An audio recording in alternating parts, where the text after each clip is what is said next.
Cinema ఎలా?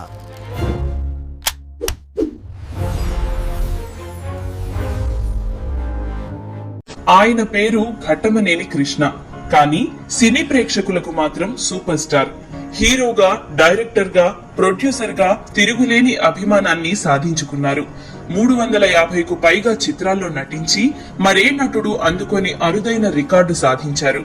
1964కు ముందు అనేక సినిమాల్లో చిన్న చిన్న వేషాలు వేసిన ఆయన తేనె మనసులు, గూఢచారి 116 సినిమాలతో హీరోగా నిలదొక్కున్నారు. 1970లో పద్మాలయ సంస్థను స్థాపించి పలు విజయవంతమైన సినిమాలు తీశారు. దర్శకుడిగాను 16 సినిమాలు తీశారు. హాలీవుడ్ చిత్రాల్లో మాత్రమే కనిపించే కౌబాయ్ పాత్రను ఎంతో సాహసోపేతంగా తెలుగులో నిర్మించి, నటించి సూపర్ హిట్ అందుకొని సరికొత్త ట్రెండ్ సృష్టించారు. ఇక తెలుగులో జేమ్స్ బాండ్ చిత్రాలకు ఆయన బ్రాండ్ అంబాసిడర్. అంతేకాకుండా 50 మల్టీ స్టారర్ చిత్రాల్లో శివాజీ గణేశన్ లాంటి ప్రముఖ నటులతో నటించి మెప్పించారు. కమర్షియల్ చిత్రాలే కాకుండా సాంఘిక, జానపద, నవల, పౌరాణిక చిత్రాలతో మరే నటుడు టచ్ అయినన్ని జోనర్స్ లో నటించి తెలుగు తెరకు వన్నె తెచ్చారు. సూపర్ స్టార్ కృష్ణ హీరోగా నటించిన అల్లూరి సీతారామరాజు సినిమా ఎంతటి ఘన విజయం సాధించిందో ప్రత్యేకంగా చెప్పక్కర్లేదు. ఈ సినిమాని మొదట ఎన్టీఆర్ చేద్దామని అనుకున్నారు. కానీ ఆ తరువాత ఈ కథని ప్రేక్షకులు ఆదరిస్తారో లేదో అని ఆలోచిస్తూ ఆగిపోయారు. అదే కథని సూపర్ స్టార్ కృష్ణ తీసి ఒక ఇండస్ట్రీ హిట్ ని తన ఖాతాలో వేసుకున్నారు. ఈ సినిమా కారణంగా కృష్ణ, ఎన్టీఆర్ మధ్య పలు విభేదాలు తలెత్తాయి. అల్లూరి సీతారామరాజు సినిమా విషయంలో ఎన్టీఆర్, కృష్ణ మధ్య జరిగిన గొడవలు ఇండస్ట్రీలో హాట్ టాపిక్ అయ్యాయి. కృష్ణ, ఎన్టీఆర్ మధ్య దూరం పెరిగింది. ఆ తరువాత అల్లూరి సీతారామరాజు విడుదలైన కొన్ని రోజులకు ఎన్టీఆర్ ఈ సినిమా మళ్లీ రూపొందించాలనుకున్నారు. కానీ అప్పటికే పరుచూరి బ్రదర్స్ తో పాటు కొంతమంది కృష్ణ చేసిన అల్లూరి సీతారామరాజు సినిమాను చూడమని ఎన్టీఆర్ కి చెప్పడంతో కృష్ణతో కలిసి అల్లూరి సీతారామరాజు సినిమాని చూశారు ఎన్టీఆర్. చూసి కృష్ణను అభినందించారు ఎన్టీఆర్. ఆ రకంగా వీరిద్దరూ కాస్త దగ్గరయ్యారు. కానీ ఎన్టీఆర్ రాజకీయాల్లోకి వెళ్లిన తరువాత కృష్ణ కాంగ్రెస్ పార్టీలో చేరారు. ఎన్టీఆర్ కి వ్యతిరేకంగానూ పనిచేశారు. అంతేకాదు సీఎం అయిన ఎన్టీఆర్ పై మండలాధీశుడు, గండిపేట రహస్యం, నా పిలుపే ప్రభంజనం వంటి పలు సెటైరికల్ సినిమాలు చేశారు. వీరిద్దరితో పాటు వీరి అభిమానుల మధ్య తారాస్థాయిలో గొడవలు పెరిగిపోయాయి. ఎంతలా అంటే సినిమా థియేటర్లను తగలబెట్టేంతలా గొడవలు జరిగాయి. 1984 మే 31న కృష్ణ 42వ పుట్టినరోజు వేడుకల మధ్య అభిమానుల కోలాహలం మధ్య వాహిని స్టూడియోలో కంచుకాగడ సినిమా షూటింగ్ ప్రారంభమైంది. 1984 ఆగస్టులో ముఖ్యమంత్రిగా ఎన్టీ రామారావును దించేసి నాదెండ్ల భాస్కర్ రావు సీఎం అయ్యారు. ఈ సందర్భంగా నాదెండ్ల భాస్కర్ రావును అభినందిస్తూ కృష్ణ ఓ వార్తాపత్రికలో ప్రకటన ఇచ్చారు. దీంతో ఎన్టీఆర్ అభిమానులు, తెలుగుదేశం పార్టీ కార్యకర్తలు ఆ ప్రకటనను ఖండిస్తూ కిరాయి కోటిగాడు సినిమా ప్రదర్శిస్తున్న థియేటర్ కు వెళ్లి ఫర్నిచర్ ధ్వంసం చేశారు.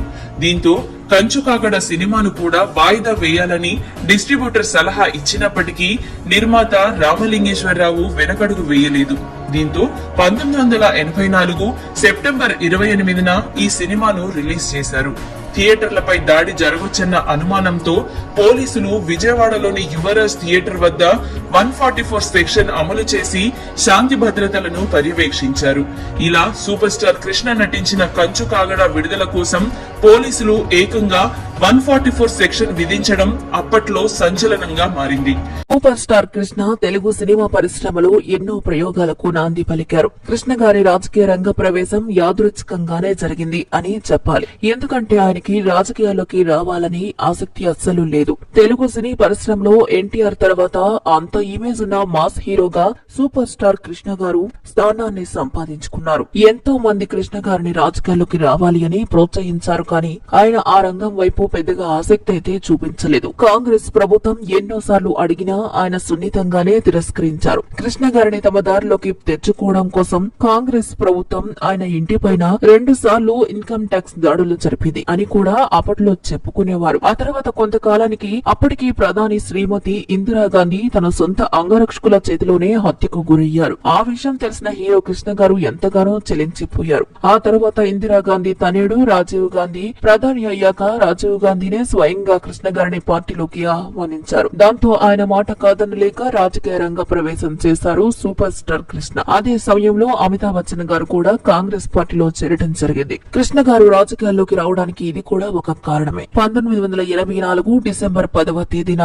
సూపర్ స్టార్ కృష్ణ విజయ్ నిర్మల దంపతులు ఢిల్లీ వెళ్లి రాజీవ్ గాంధీ సమక్షంలో కాంగ్రెస్ పార్టీలో చేరారు. వీరు తయారు చేసిన అమరజీవి ఇందిరమ్మ చరిత ఆడియో క్యాసెట్ సంగీత రూపాన్ని రాజీవ్ గాంధీకి అందజేశారు. బుర్రకథ రూపంలో సాగే ఈ గేయంలో కృష్ణ గారు ప్రధాన కథకునిగాను ప్రభాకర్ వక్తగాను కనిపించారు. ఆ సంవత్సరం మూవీ పార్లమెంట్ ఎన్నికలు అసెంబ్లీ ఎన్నికలు జరగడంతో డిసెంబర్ 14 నుంచి అమరజీవి ఇందిరమ్మ చరిత గేయాన్ని ప్రింట్లు తీయించి 50 థియేటర్లకు విడుదల చేశారు కృష్ణ గారు. ఆయన నటించిన సినిమాలతో పాటు వీటిని కూడా ప్రదర్శించేవారు. డిసెంబర్ 19 నుంచి 25 వరకు సూపర్ స్టార్ కృష్ణ గారు కాంగ్రెస్ పార్టీ తరపున ప్రచారం చేశారు. నాదెండ్ల భాస్కర్ రావుతో వివాదం తర్వాత ఎన్టీఆర్ తన ప్రభుత్వాన్ని రద్దు చేసి మళ్లీ ఎన్నికలకు వెళ్లారు. ఆ సమయంలోనే కృష్ణ గారు హాజరైన సభకు జనం పెద్ద సంఖ్యలో వచ్చేవారు. సభ మధ్యలో కృష్ణ గారి ప్రసంగంలో ఆయన ఎన్టీఆర్ పైన వేసిన విమర్శలకు జనం నుంచి విపరీతమైన స్పందన వచ్చింది. అప్పటికే సూపర్ స్టార్ కృష్ణ గారికి ఎన్టీఆర్ గారికి మధ్య విభేదాలున్నాయి. కృష్ణ రాజకీయ ప్రసంగాలను రచయిత త్రిపురనేని మహారథి గారు రాసేవారు. ఈ ఎన్నికల ప్రచార సమయంలోనే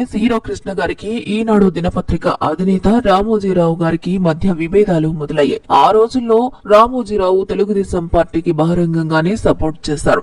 ఎన్టీఆర్ రాజకీయ ప్రసంగాలను ఈనాడు పాత్రికేయులే సిద్ధం చేసేవారు. 1984 డిసెంబర్ 15 నంద్యాల సభలో హీరో కృష్ణ ఉద్వేగభరితంగా ప్రసంగించారు. ఎన్టీఆర్ పై తీవ్రమైన విమర్శలు చేశారు. ఈ సభకు వేల సంఖ్యలో జనం వచ్చారు. సభ ముగించుకుని కృష్ణ గారు తిరిగి వెళ్తున్నప్పుడు కొంతమంది చెట్టు చాటు నుంచి తనపై రాళ్లు వేశారు. ఒక రాయి వచ్చి కంటికి కూడా తగిలింది. వెంటనే ఆసుపత్రికి వెళ్లి ట్రీట్మెంట్ చేయించుకున్నారు. తరువాత రోజు హైదరాబాద్ వచ్చి బంజారా హోటల్లో ప్రెస్ మీట్ పెట్టి ఎన్టీఆర్ పైన ఈనాడు దినపత్రిక పైన తీవ్రమైన విమర్శలు చేశారు. తనపై జరిగిన దాడికి ఎన్టీఆర్ తెలుగుదేశం పార్టీ ఈనాడు సంస్థే బాధ్యత వహించాలి అని చెప్పారు. ఈనాడు పత్రిక విలేకరులకు కళ్ళు చెవులు పనిచేయడం లేదు అన్నారు. నంద్యాల సభకి 3 లక్షల మంది వస్తే కేవలం 1500 మంది వచ్చారు అని రాశారు అని విమర్శించారు. కాంగ్రెస్ పార్టీకి శృంగభంగం చేయడం అని ఈనాడు దినపత్రికలో రాశారని, ఒక పార్టీకి ఓటు వేయొద్దు అని చెప్పే హక్కు పత్రికలకి ఎవరిచ్చారని ప్రశ్నించారు. ఆ ప్రెస్ మీట్ లో కృష్ణ గారు చాలా మాట్లాడారు. ఆ తర్వాత రోజు సూపర్ స్టార్ కృష్ణ గారు ఆరోపణలను ఈనాడు దినపత్రిక ఫ్రంట్ పేజీ లో ప్రచురించింది. ఆ ఆరోపణలను ఖండించింది కూడా. ఆ వివాదం అక్కడితో ఆగిపోలేదు. ఆ తర్వాత ప్రెస్ మీట్ పెట్టి ఈనాడు రిపోర్టర్స్ రానక్కర్లేదు అని కృష్ణ గారు కరాఖండిగా చెప్పేశారట. ఈ విషయాన్ని ఈనాడు పత్రిక అధినేత రామోజీరావు గారు చాలా సీరియస్ గా తీసుకున్నారు. ఆ టైంలో కృష్ణ గారు నంబర్ 1 హీరో. ఆయన చేతిలో చాలా సినిమాలు ఉన్నాయి. అయినా సరే తన వార్తా పత్రికల్లో కానీ దినపత్రికల్లో కానీ కృష్ణ గారి ఫోటోలు, కృష్ణ గారికి సంబంధించిన వార్తలు రాకూడదు అని రామోజీ గారు తన సిబ్బందికి గట్టిగా చెప్పారట. వీరిద్దరి మధ్య వివాదం దాదాపు 1 దశాబ్ద కాలం పాటు జరిగింది. మధ్యలో వీరిద్దరిని కలపడానికి కొందరు ప్రయత్నించారు కానీ రామోజీరావు గారు ఏ మాత్రం తగ్గలేదు. కృష్ణ గారు కూడా అదే పట్టుదలతో ఉన్నారు. కృష్ణ గారు అబ్బాయి రమేష్ బాబు, మహేష్ బాబుకి సంబంధించిన సినిమాలు, వార్తలు సితారా పత్రికల్లో కనిపించేవి కానీ కృష్ణ గారి వార్తలు మాత్రం కనిపించేవి కావు. కాలం అన్నింటిని చెరిపేస్తుంది అన్నట్లు 10 సంవత్సరాల తర్వాత సూపర్ స్టార్ కృష్ణ గారిని ఈనాడు అధినేత రామోజీరావు గారికి మధ్య ఉన్న భేదాలు తొలగిపోయి వారు మళ్లీ స్నేహితుల్లా కొనసాగారు. ఈ సినీ పరిశ్రమలో ఇలాంటి విభేదాలు ఎన్నో. మరి ఈ వీడియో మీకు నచ్చుతుందని ఆశిస్తూ ఈ వీడియోకి ఒక లైక్ చేయండి, షేర్ చేయండి, మా ఛానల్ ని సబ్స్క్రైబ్ చేసి పక్కనే ఉన్న బెల్ ఐకాన్ ని ప్రెస్ చేయండి. మా ఛానల్లో వీడియో చూసిన ప్రతి ఒక్కరికి కూడా పేరు పేరున ధన్యవాదాలు చెప్పుకుంటున్నాను.